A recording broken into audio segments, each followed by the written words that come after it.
പിതാവിൻ്റെയും പുത്രൻ്റെയും പരിശുദ്ധാത്മാവിൻ്റെയും നാമത്തിൽ ആമേൻ. 55-ാം സങ്കീർത്തനം. സ്നേഹിതനാൽ വഞ്ചിക്കപ്പെട്ടവൻ. ദൈവമേ, എൻ്റെ പ്രാർത്ഥന കേൾക്കണമേ, എൻ്റെ യാചനകൾ നിരസിക്കരുത്. എൻ്റെ പ്രാർത്ഥന കേട്ട് എനിക്ക് ഉത്തരമരുളണമേ. കഷ്ടതകൾ എന്നെ അടിപ്പെടുത്തിയിരിക്കുന്നു. ശത്രുവിൻ്റെ അട്ടഹാസത്താലും ദുഷ്ടരുടെ പീഡനത്താലും ഞാൻ പരിഭ്രാന്തനായിരിക്കുന്നു. അവർ എന്നോട് ദ്രോഹം ചെയ്യുന്നു. കോപത്തോടെ എനിക്കെതിരെ ശത്രുത പുലർത്തുന്നു. എൻ്റെ ഹൃദയം വേദന കൊണ്ട് പിടയുന്നു.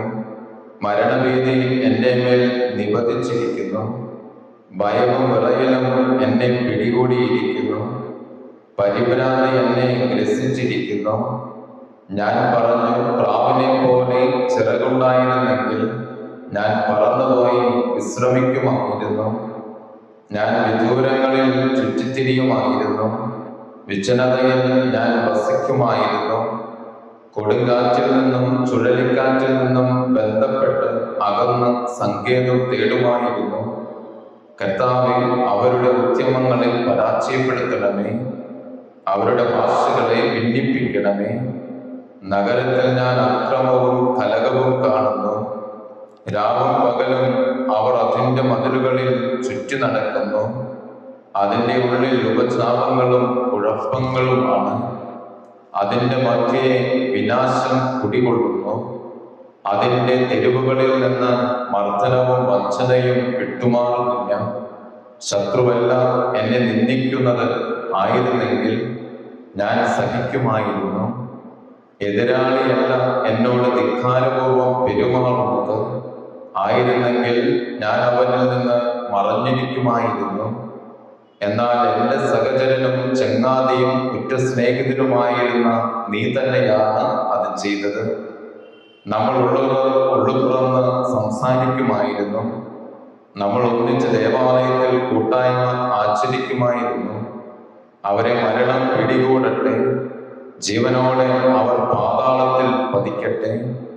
അവരുടെ ഭവനത്തിൽ, അവരുടെ ഹൃദയത്തിൽ തിന്മ കുടികൊള്ളുന്നു. ഞാൻ ദൈവത്തെ വിളിച്ചപേക്ഷിക്കുന്നു. കർത്താവ് എന്നെ രക്ഷിക്കും. സന്ധ്യയിലും പ്രഭാതത്തിലും മധ്യാഹ്നത്തിലും ഞാൻ ആവലാതിപ്പെട്ട് കരയും. അവിടുന്ന് എൻ്റെ സ്വരം കേൾക്കും. ഈ യുദ്ധത്തിൽ അനേകർ എനിക്കെതിരെ അണിനിരന്നിരിക്കുന്നു. അവിടുന്ന് എന്നെ കാത്തുപാലിക്കും.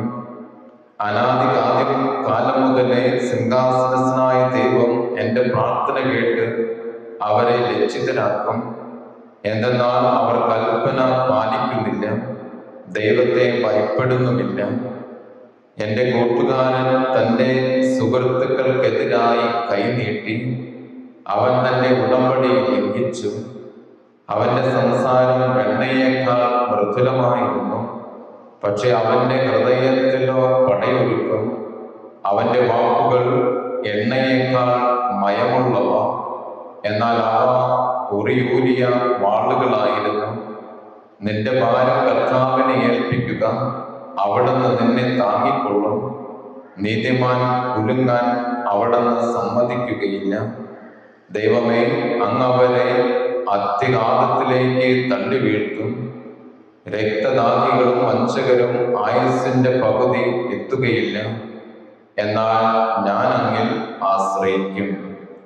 പിതാവിൻ്റെയും പുത്രൻ്റെയും പരിശുദ്ധാത്മാവിൻ്റെയും നാമത്തിൽ ആമേൻ.